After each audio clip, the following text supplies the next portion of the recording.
Everyone, we are live again. Dynasty Mirror Search for Huru, and I have the brother, special guest. But there's a lot of background noise. I think it's your kid. I have a son My too. my kids. My Yeah, kids. yeah. I have three of them. Yeah, Twins. Yeah, twins and a 4-year-old. So I'm sorry. Let me just try to. They're 2 and 4. So okay. Yeah. So tonight's topic. Again, we have brother JC Mbuyi. Mbuyi, is that how you say it? JC Chimena Mbuyi. Yes. Got it. On with us today, and tonight's topic is Africa does not need to beg for help. Africa's children needs to return home, or Africa needs her young minds back. Now, when we speak on this topic, we also the subject of brain drain and how that's affecting Africa. And then, to be honest with you, a lot of Africans I know say that they come to the West and they don't plan on returning back because the wages aren't. A doctor in Nigeria, which you get paid, versus being a doctor in America, is night and day. So let's tackle the I guess the disparity as far as income when you compare the West versus Africa. How can you address that? Because that's one of the reasons why the minds are going back to Africa. Well, I look at it this way. A doctor will make a good living in Africa, no matter which country he goes to. Now you have to look at the cost of living as well. Okay. If you are to look at, I'm going to take a random example. Here in the States, you live in a city like New York, okay? And the cost of living is sky high. So you can make $50,000 a year in New York, and yet again, have a hard time. That's the minimum wage. That is the minimum wage. Back in the days, you take a city like Atlanta, where you live. People making $50,000 in Atlanta or Houston, Texas today will be better off because the cost of living in Houston is lower than it is here. But that's changing now. That in Atlanta with the prices going up, that 50,000 back in the day, 50,000 was like 120,000 in LA. But now it's changing. And that's a fact.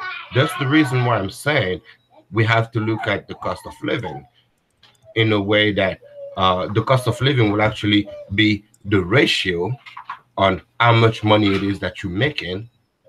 So if you look at the big dollar amount, $250,000 a year, $500,000 a year, but then you spend $400,000 on your expenses. At the end of the day, you're making $100,000, and you that's not even counting what Uncle Sam took already. So really, you're looking at $40,000, $50,000 coming to you. Africa is not. The idea is not for Africans to think that they are going to be able to, quote unquote, ball when they go back home. No.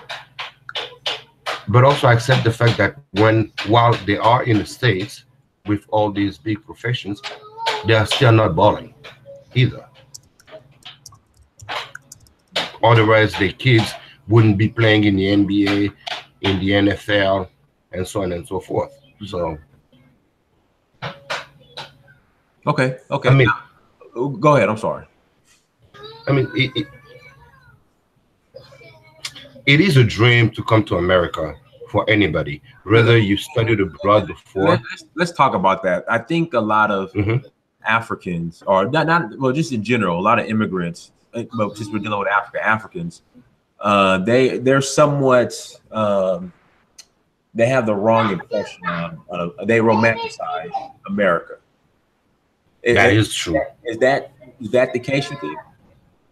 It is the case, and I've watched a lot of your videos, and I feel like a lot of us are not honest with ourselves when we talk about the reasons why we're here.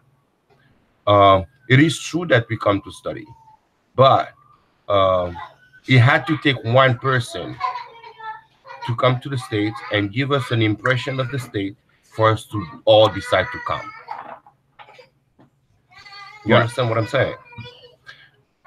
The image that a yellow cab driver in New York City. Oh, come on. I'm sorry. Just give me 1 second. Let me try to shut them down. No problem. No problem. My brother Just give has me one kids. second. He has kids. Yeah. I'm sorry. Just Now give me I one have a second. son, so I completely understand. And your son and my oldest are about the same age. Your son Yeah, is four, my right? son just turned 5. My son just turned 5 December 5th. Just turned 5. Yeah. Yeah. Yeah. December baby like me. Okay. But I have twins, 2 years old. That's a little complicated. Okay. They seem to be able to manage right now. Anyway, Right. where was I? You're talking about some. You would look at a yellow cab driver Right. in New York Mm-hmm. going back home, and he's wearing, like you were saying the other day, those whether they were original or fake Versace's, wearing those expensive shoes Right. with a suitcase with a couple of dollars in his pocket, making people believe that yo, that's the dream. Right. But Right. not telling them that yo, the reality is that in the States I sleep in my car Oh, you got to because I expand. work You got to expand on that. Like, is because that the because case? bec- it is the case. They be working 7 days in a row, staying home just to take a shower and go back because they literally will be sleeping in their cars trying to generate as much revenue as they can so they can be in the States for 6 months and go back home for 6 months. I couldn't imagine living that life. I didn't know that was around. Now I know a lot of. And they will leave like 10 of them in a 3-bedroom apartment, rotating between shifts. So you work the morning shift, I'm sleeping. And then when I work the evening, the night shift, you're the one that runs the place. So there's much more that comes into it. And that's all just sacrificing for them to be able to go back home. True, often when they go back home, they do get money, but it's not an African help. It's a family help, which is limiting rather. Let me ask you, just me personally, I've never had a situation, maybe just once, where I've had my family members ask me for money. I think it just happened once. In fact, I think I've asked my family for money when I was in college. I couldn't imagine having the pressure of being in America and having to feed an entire family back home wherever you're from in Africa. Is that the case for a lot of our African brothers and sisters who relocate here? A lot of the time it is. A lot of the time it is. So the pressure is added. There's more. I'm going to tell you a story about myself, okay? Go ahead. And tell everybody where Can you you're from understand and me? everything. I forgot to do that. Tell everybody where you're from too. I forgot to do Oh yeah, I'm sorry guys. My name is Jean-Claude Mbuyi. Jean-Claude first name, Mbuyi.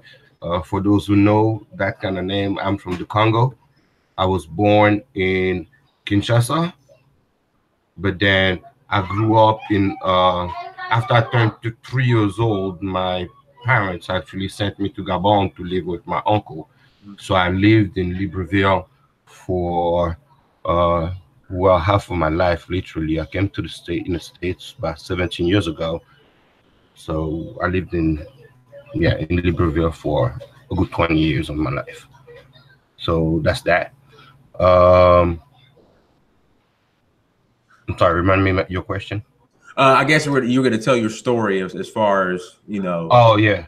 Yeah. I came to the States 2000, 2001, Okay. about that.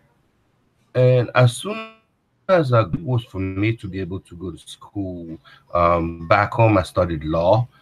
I had my 3 years license, as they call it, back in Gabon, and I was coming over here to get a master's and further my studies. Right, that was the dream, the idea of an African guy with a middle, uh, poor to middle middle income family to come to the city and go to law school in America was far fetched. But I didn't know that until I actually got here.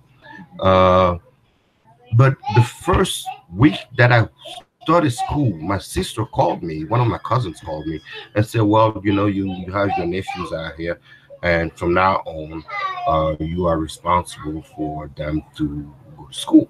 Oh wow. And I said, I hung up the phone. Uh-huh. I hung up the phone because in my head I was like, okay, do you know how things work here? And I had been here maybe 3 weeks. I was already aware of the social security situation, the fact that I didn't have the right to work because I was an expat and a student on an F1 visa. I hung up the phone and we didn't speak for years because to me that was just bonkers. Like, it was bonkers. Like, yo, why are you doing that to me? I have enough pressure to try to roam around the streets and be on the straight and narrow for you to kind of trying to bring this kind of stress to me. But that's the reality of it. They don't care to ask how you feel, how you doing, and understand your predicament. To them, you're in America and there's a money tree. Now, the stronger you are, the higher you can climb the tree. So you have the singles, that'll be the the money that everybody can grab, and then you got a $5 bill. So you climb the tree a little bit, and then there's a $10 tree. So you climbed again, and then the 20, and then the 50, and once you start getting to the hundreds, oh yeah, you're at the top of the tree. All right. It's just that's just the reality of it. Now, do you think a lot of it has to do with Africans not really valuing African systems as far as education you start off with in Africa?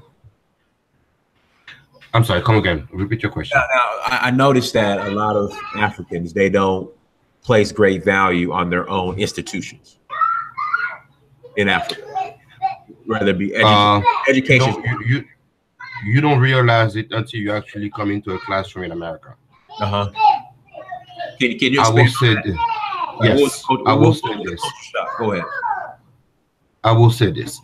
Came to America after going to college back home, what we call universities back home, and realized that having a conversation with a freshman in a community college campus was as if I was having a communication with somebody that was in the 4th year in high school back home. The person was not able to write a dissertation. Mm-hmm. That's what, I mean, we learned that in high school. But you get into college and you're not able to do that. That gave me an appreciation of what we do. Granted, the fact that we don't have the technology necessarily. We don't have the latest books that we need to read, that most of the books that we have on our college campuses are obsolete.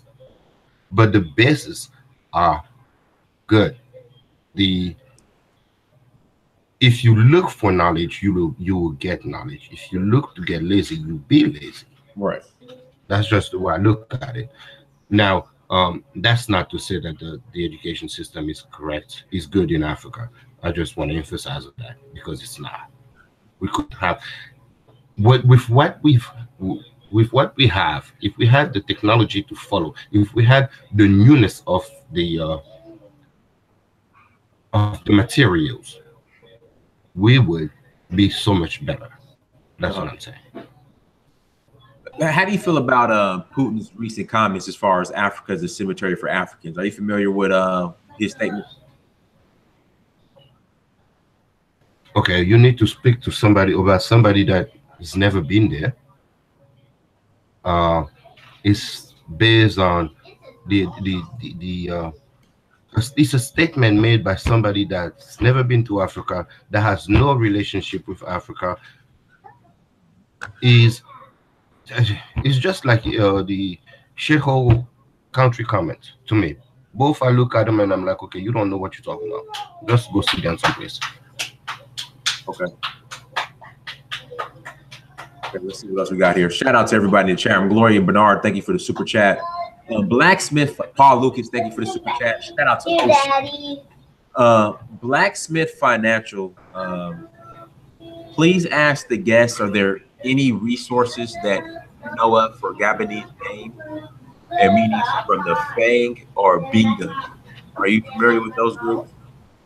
Yeah, the Fang are from the north part of Gabon, connected to Cameroon through the south. They are known for their politics and they are known for their art. Um, but I didn't really hear the question because you were coming in and out. Okay. What was the other tribe they were asking?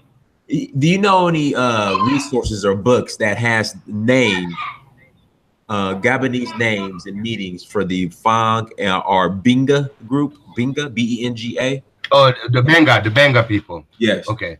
The Benga people, Samuel L. Jackson, if I recall properly, is actually from the Benga people. The Benga people are water people. They are fishermen.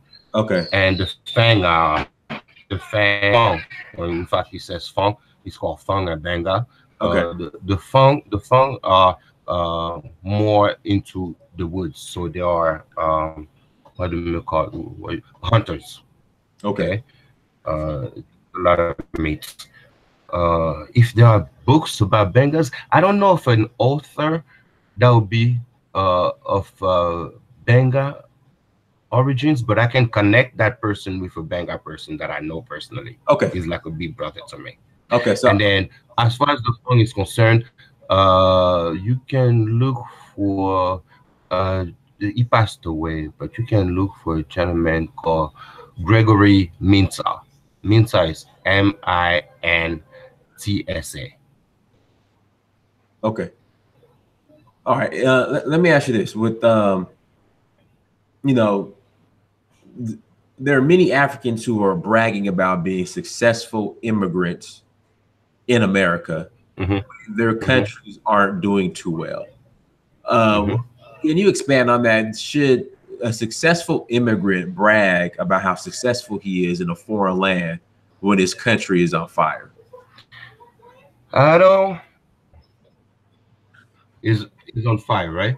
Well, I'm saying again, there's issues with the country. Like, I mean, why brag about being a successful immigrant when your home country doesn't benefit from it? If that makes sense. The idea, yeah, it does totally. The idea is not much of bragging. The idea is to show people back home and even over here that even though you came from nothing, which most of them came from, you made something out of yourself. Is that a justification for you to brag or to make it look as if though you're bragging about it? No, it's not. For every African that I know, and I don't know all of them, but for most of them, the idea was to come over here, get an education, or actually get some type of experience, and then go back home and apply it. Okay. Now, the politics back home are not much of a motivation for you to go back home, and unfortunately, for a lot of Africans, our progress really lies a lot on our politics. And on our politics. Okay. So a place like Gabon or Congo, both of which had presidents that ruled countries for over 50 years,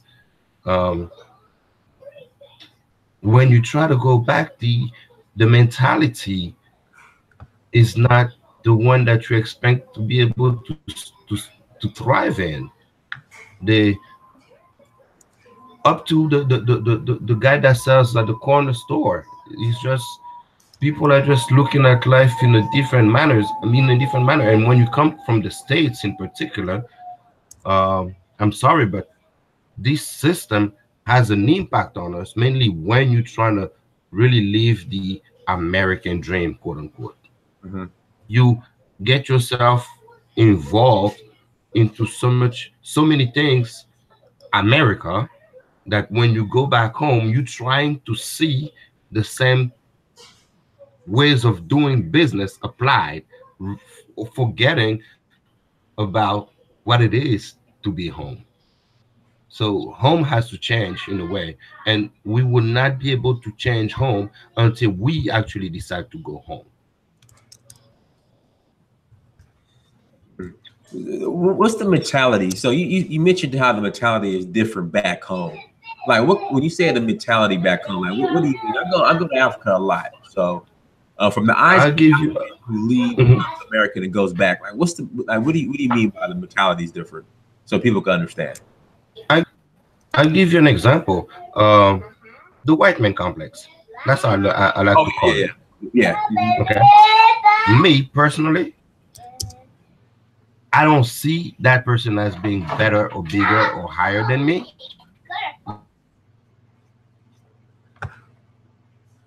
When we compete, if you are to face a white man, that person is more likely to get the job than you are, That's sick. and that person is more likely to get more money than you getting that job. Right. So if they were to pay you, let's say I have, I give an example. I work in the hospital in the hospitality business. I'm a hotel manager, for instance. Okay, and You say your if hotel. You say your hotel manager. I am, Okay. I communicated with a hotel back home. That's the Radisson Blue. Oh yeah, I know That Radisson used, Blue. I mean, I never that stayed there, but yeah, they're all over Africa. High end. That's they, the big one they, hotel. exactly. There's one in Libreville now. It used to be the Intercontinental Uh that was owned by part of the president's family. The huh. former president that passed away, one of his cousins owned like 70% of it, and then Arabs had like 30%. But so they sold. They didn't really sell it. They turned it into a Radisson Blue. Okay, that's enough. That's one of them. Say hi. Hello, hello, hello. How are you? Say hi, Papa. Say hi. Hello, say This hi. is Kai. Okay, the other one said they want to say hi. Come on, look, let them say hi. Say hello. Daddy, open Say hi. the door Oh, okay. so I say hi. Hang on. Yeah, my dad, my son does the same thing. Hi. My son does the same thing. Hi. Hello, how are you? That's the Hi. oldest. What's up? Hi. How you That's doing? Greg Anthony. Where's that? That's me. Hi. All right. Okay. Guys, please give me a second. I'll be right there. I'll be right there. Go play. Oh, man. Go play. Oh man. Go play. I'll be right there. Huh? Their mom is at the hospital right now. Oh, okay, okay. I have the squad all for myself. I'm sorry, guys. Oh, it's all good. All good. Well, So go ahead. I'm sorry. so I spoke to those people. We had interviews back and forth. You know, they were interested. They saw my resume. They liked what they saw. But then we come down to the numbers, right? And then they're trying to pay me like I was not expecting them to match the American dollar. That's stupid. Right. That I'm whatever it is that I'm making here. But don't disrespect me by giving me something that you know will not allow me to live and thrive in that place. Gabon is very expensive, mainly Libreville. Libreville is very expensive. It's because of the history of the place and the fact that French people just made that place so much more than it really was. That nowadays you can make a million francs CFA, like CFA, Mm-hmm.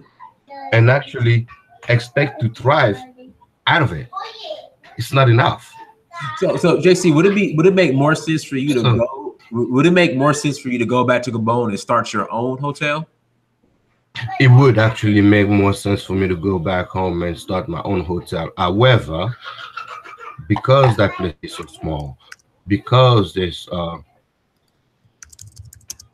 the the the regime in place right now. It's been there for so long. They actually have their hands on everything. Really, even So for tourism? you to start, if I go home, I go home to even tourism. Oh wow. I mean, they made a Tarzan movie with Samuel L. Jackson. Yeah, yeah, I saw that. I saw it. I saw it. He went to Gabon and they had they shot part of the movie in the jungles of Gabon. I didn't know it was shot in Gabon. I didn't know that. Yes, part of the movies was. I mean, you can Google it. I'm not just saying it just for the heck of it. You can actually Google it and find out. Um, in Franceville, Franceville is the region where the president and his family is coming from. Um, that's where they actually shot part of the movie, and that's where you have all the elephants and you have the gorillas. I mean, part of whatever tourism that can be done in Gabon is done out there. Yeah. So are you saying all the major hotel chains are pretty much controlled by the family that's in power right now? Correct. Oh wow, I didn't know that. If they're not controlling it, they have a bid on it. They have some money in it. The person that opened it wouldn't have opened it if he wasn't connected to them. Got you. Got you. So we are reduced to opening like motels and things that in fact will not give you money. Well, I think that there's a business opportunity in the motels too now. I mean, everything doesn't have to be 5-star or a major chain. I would think. I'm like I said, I've never been to Gabon. I plan on going next year. I plan on going to Gabon next year. So but I would think, as far as like the 3-star, well, like the 2-star, 3-star hotel, I would think there'd be. Because I know those white backpackers who come through there to smoke that weed or smoke that whatever they be smoking. What is it they smoke in Gabon? Or what tribe is that? We call it. I mean, we call it the same way Jamaicans call it ganja. But yeah, but it has another name for it though. You that's a very good question. That spiritual hash they smoke with the tribe. You know what I'm talking about? Yeah, I know exactly what you're talking about. I forgot the name of it though, because when you now it all depends. If you go, we'll be smoking things for religious purposes. Is in order for them to be able to see things, because those are during certain ceremonies, right?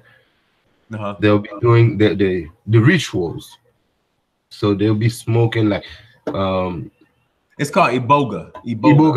Iboga. But Iboga is not to smoke. Iboga is to eat. Okay. That's right. It's a wood. It's a wood. It's a wood. It's a wood. Okay.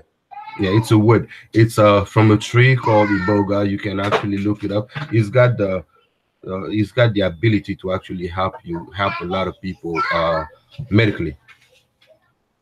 Yeah. So a lot of white people from everywhere go to Gabon to eat this Iboga. Yeah, but they don't find it in Libreville. Where is it? They have to. They have. I mean, you could find it in Libreville, but you have to be in the southern circle. Well, it's called the tribe is called the Mbuyi. The Witi. No. The Mbuyi. BWITI. Witi is actually just like it's an African religion. Right. It's an African religion, just like in Ghana and in Benin, Togo, Brazil. They have the Vodou or Vodon, depending on how you want to call it. Witi is actually a religion. Right. There is a dance called the Witi. Yeah. Yeah. So, but when they do come indeed, they crash in random places. That's a fact.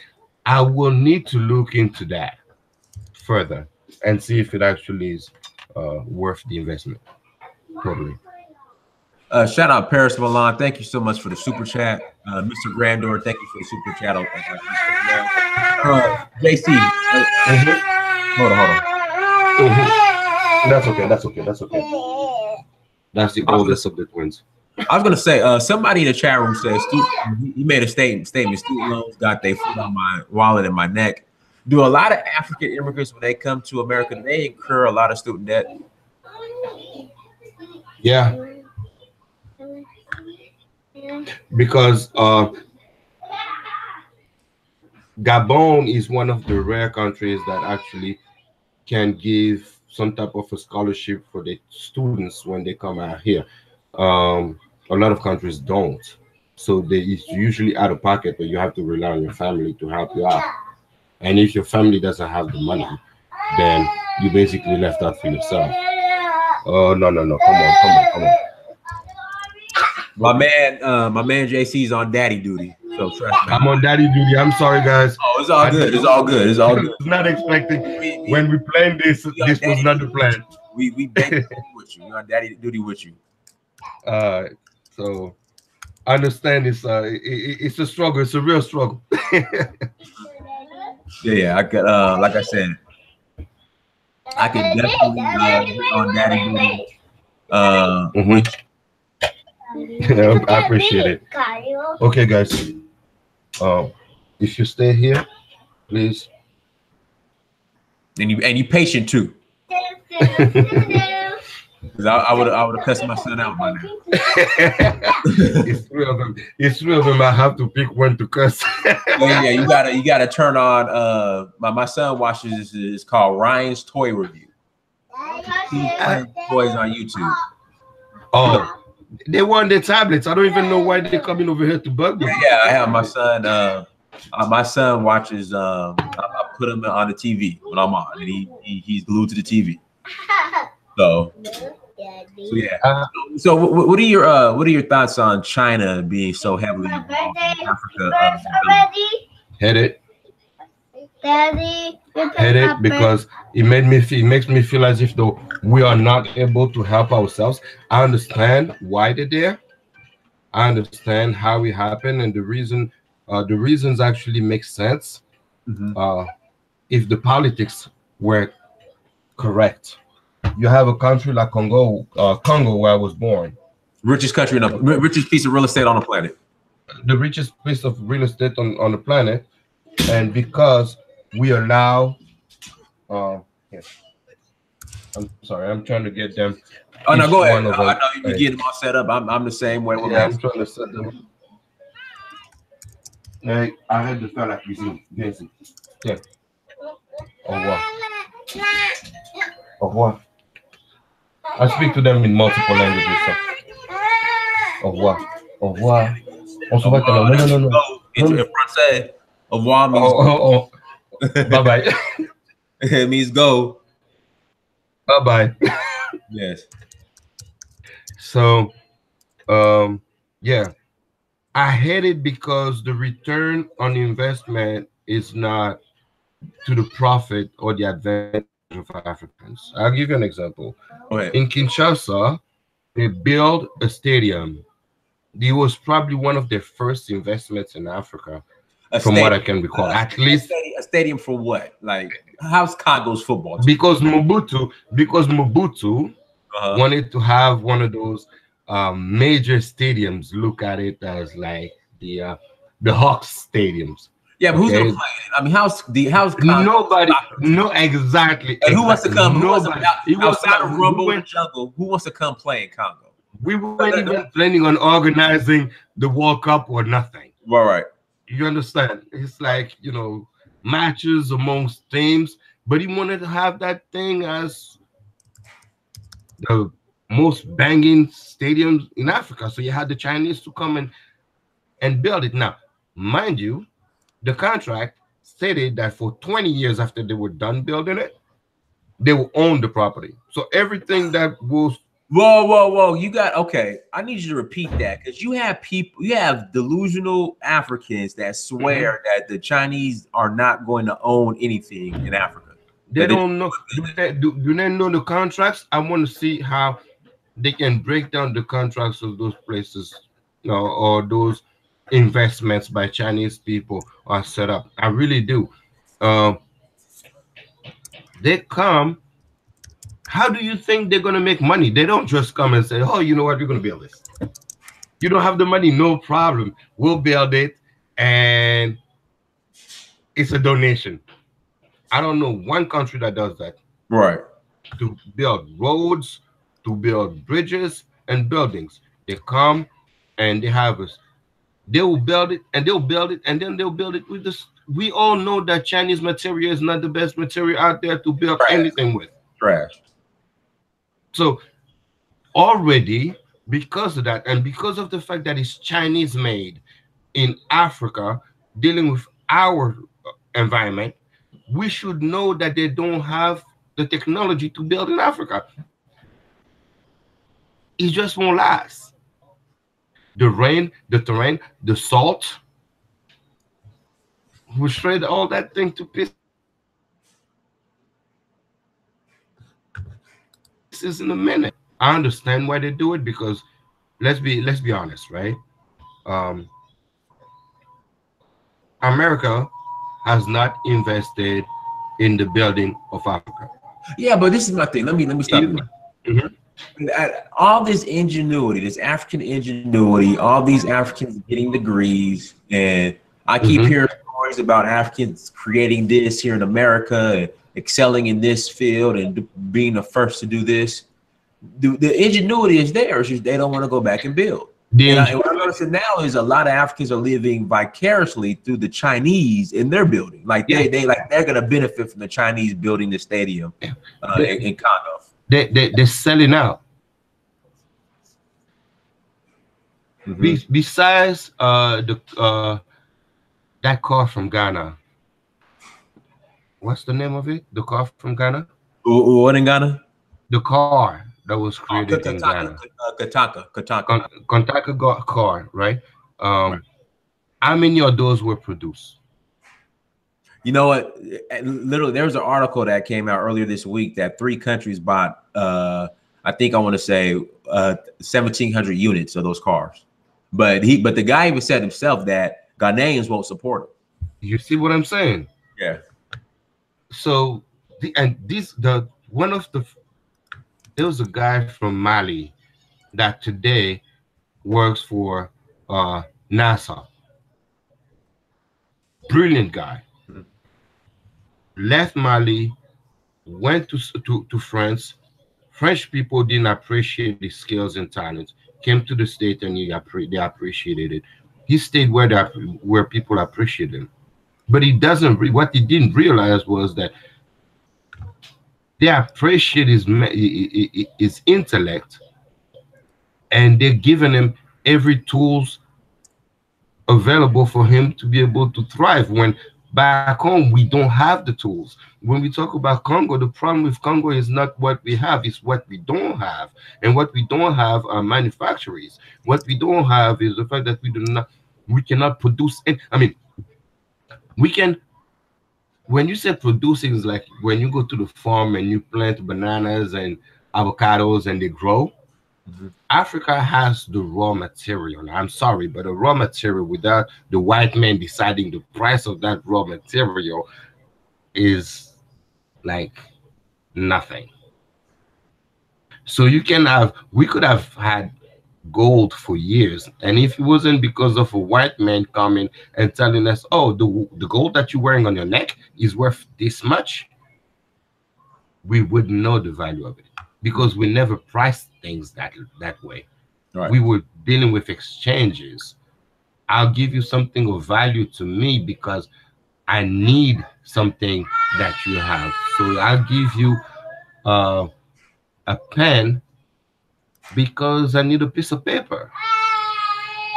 So the appreciation was different. The money, the currency, didn't have much of a value to us like that. They dictate the value of things. They dictate the value of coltan that Congo has for days. There wouldn't be an iPhone if we didn't have coltan in Congo. They're trying to multiply, they're trying to mimic the product in China.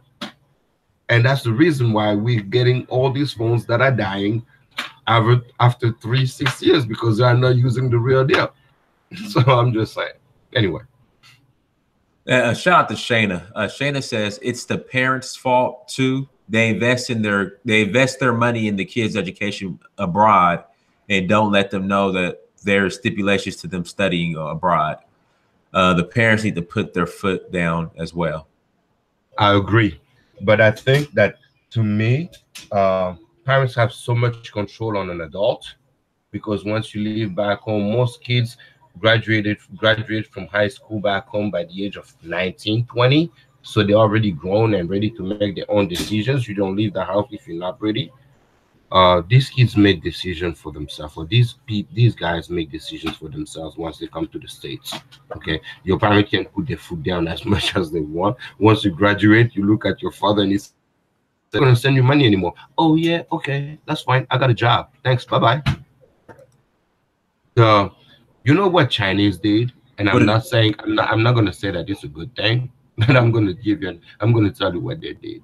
Why is it that China sent all these kids here in America to study what America had to offer, and then all these people went back home? Right. I feel like they had a gun on top of their parents' heads.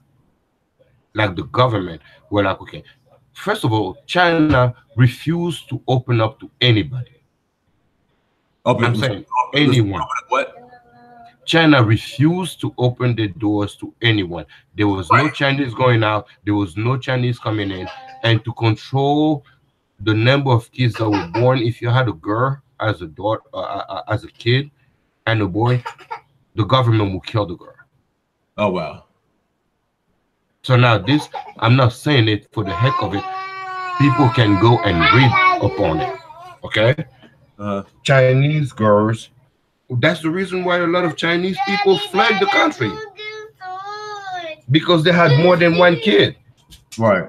And if one of the two was a girl, I know they had only can have one kid, but I didn't know they were killing if they had the other. Oh wow. Yeah.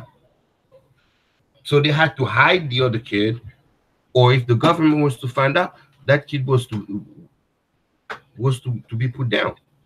So they fled the country, or they'll give the kids away for adoption and things like that. Oh wow. Okay.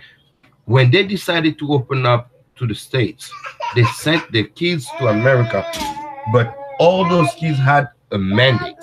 You go there, you study, you learn as much as you can about what they do, and you bring it back here. If you don't come back, we'll kill your parents. Are you serious? I'm serious. We don't hear the cutthroat part as far as we'll kill your parents if you don't come back. We'll hear that part. Because people don't take the time to read, and they don't take the time to speak to Chinese people. Okay, take the time and talk to these people. The reason why they feel, it's not only the love of the country. That's what was happening back then, and then they realized that they were taking advantage by learning what America had, and they could imitate and sometimes make the product better and cheaper. So they started building cars. Chinese people were never known for their cars. They had bikes everywhere. Right. And they opened up the doors and they found out about cars. And so they made cars that were cheaper, and they started dominating the market. So you had the Mitsubishis, the Japanese with the Suzukis and all that. Those cars, you find them in Africa, and they didn't invest in markets that were important for America. They started investing in odd places, India and Africa.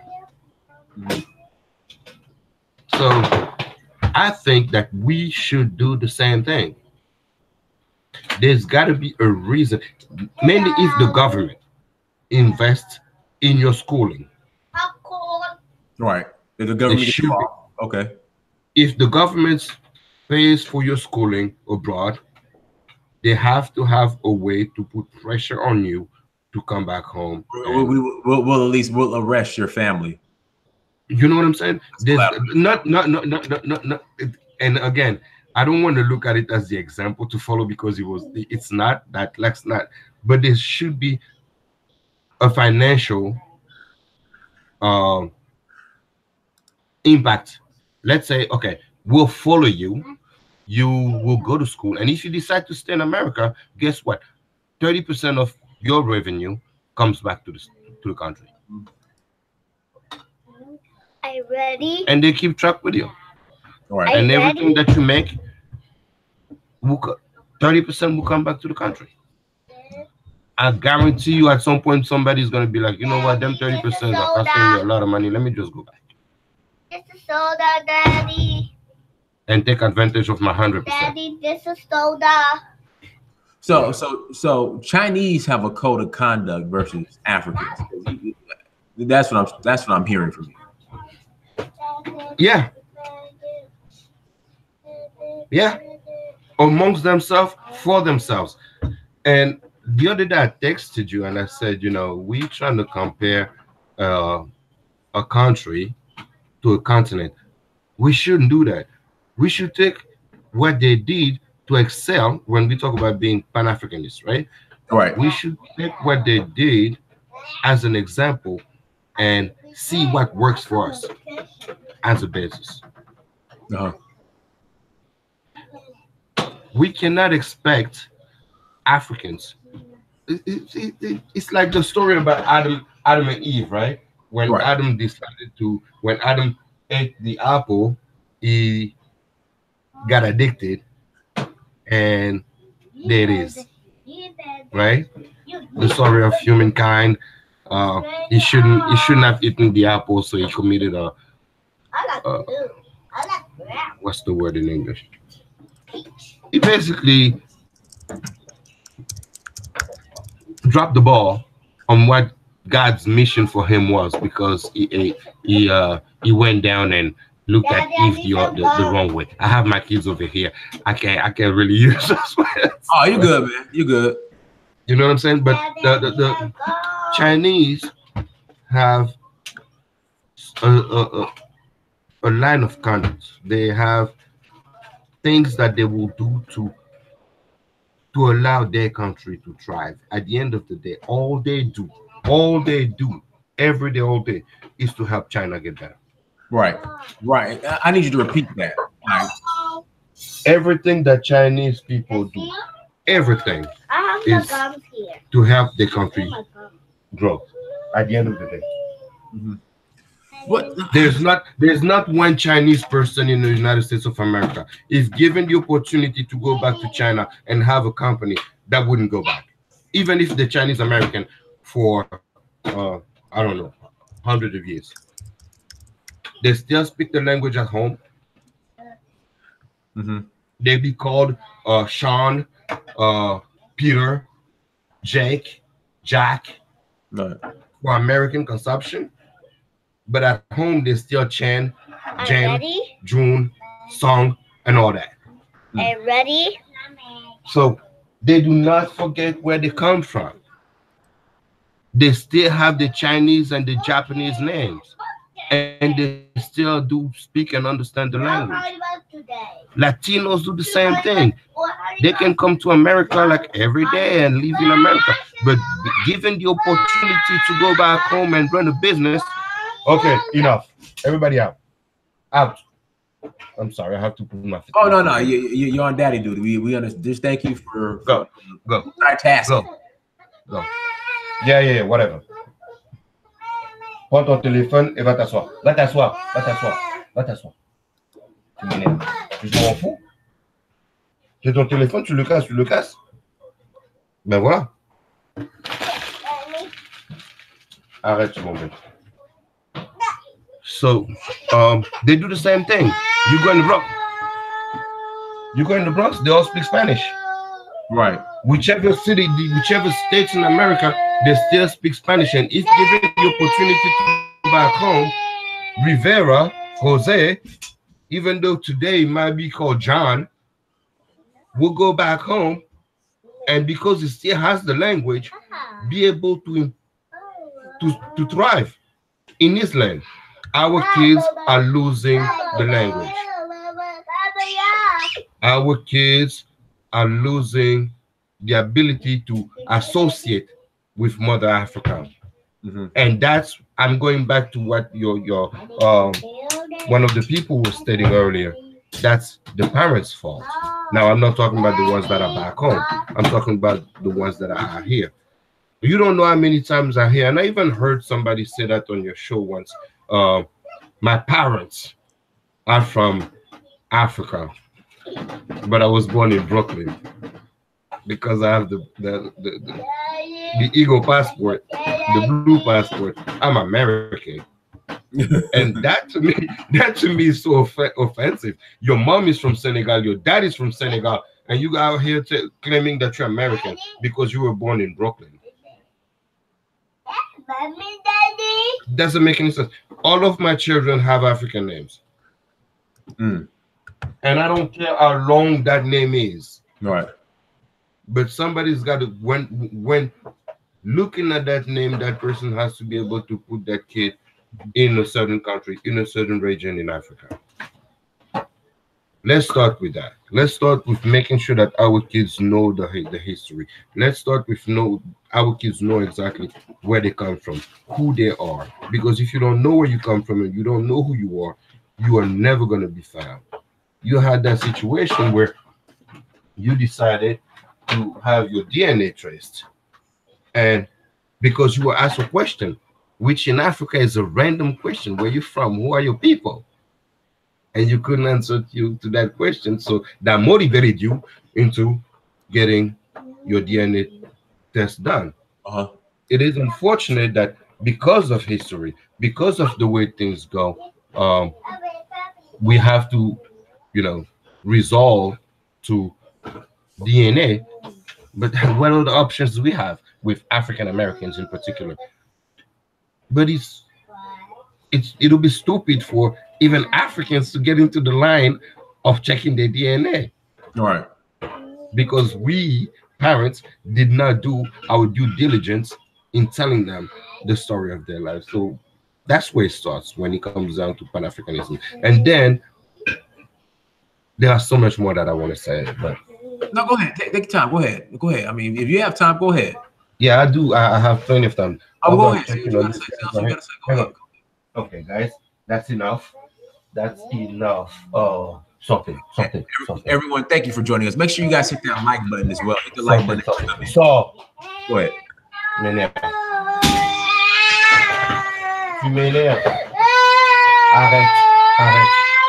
Yeah, whatever. Yeah.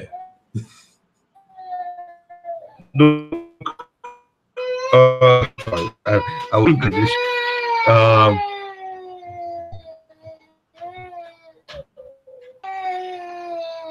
Once I heard a question that was, what is the one thing that you think could help Africa? And I said to myself, okay, education. Okay. Now, to some people, education is just the fact of having a whole lot of schools open without any purpose. To me, education is what is being taught in those schools. You had a conversation with a guy from Nigeria, and he was talking about the Bantu land, somewhere around that line. Okay.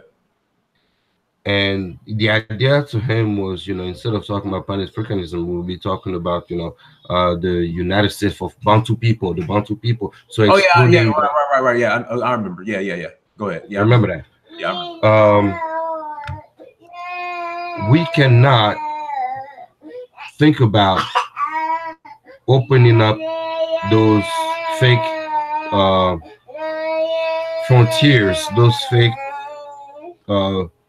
barriers that they place. White folks created those invisible lines where Gabon is separated from Equatorial Guinea, where when actually Equatorial Guinea is an island. Gabon is separated from Cameroon, the north and the south. Nigeria is separated from Cameroon, the north and the south. Um, we cannot expect these people to get along if they are not educated about each other. If all they know is white people decided to put in our curriculums. Right. If we don't have our own curriculums to go with it. So education is where it starts to me. And that's that really was what's been in my mind for a while now.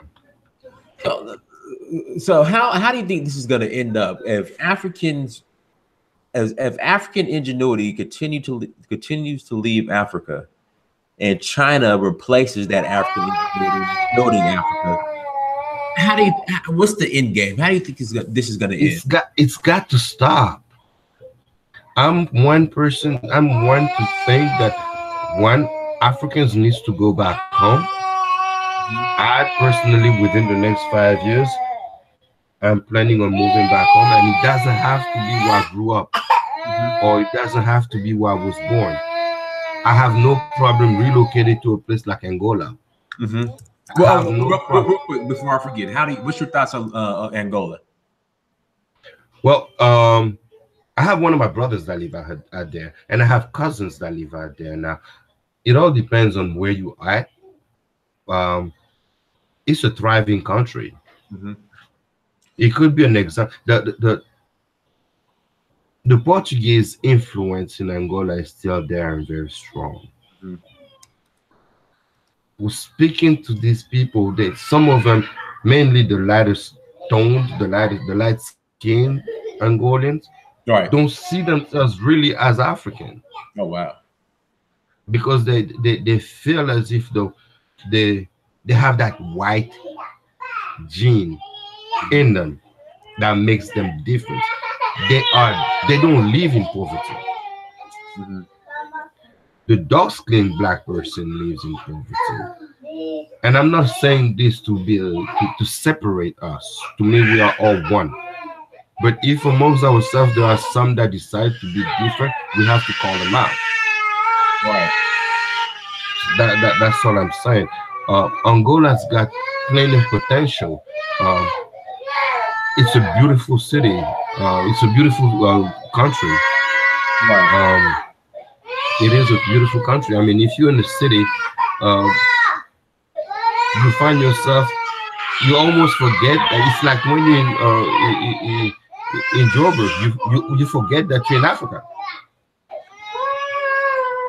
I was looking at pictures of Abidjan today, and I was very proud of my people. I was just there in October. Okay.